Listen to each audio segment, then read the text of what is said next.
yang bisa dipercaya di dunia ini, Bang. Gak ada laki-laki yang 100% setia di dunia ini, termasuk Abang. Ya, betul yang adik bilang. Karena memang Allah tidak pernah menuntut kesetiaan dari seorang laki-laki.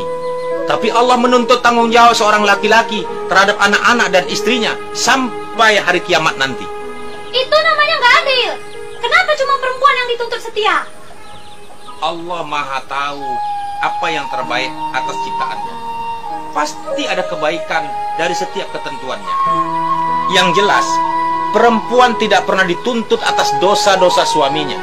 Tapi seorang suami akan dituntut dan akan diazab atas dosa-dosa anak-anak dan istrinya. Kebanyakan suami lebih memilih jalan haram daripada halal karena takut kepada istrinya. Adik beruntung punya suami macam abang, Dek. Adik pikir wanita-wanita penghibur di luar sana bisa hidup mewah mereka dapat dari laki-laki lajang. Bukan, Dek. Mereka hidup mewah dari suami-suami orang. Adik dengar lantunan kalamullah di masjid itu? Abang tidak bersumpah, Dek. Walaupun Allah halalkan abang menikah lebih dari satu, tapi abang tetap memilih satu, adik seorang.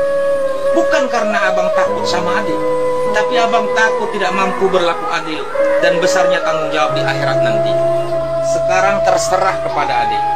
Apakah adik percaya kepada abang atau tetap ingin pergi dari rumah ini?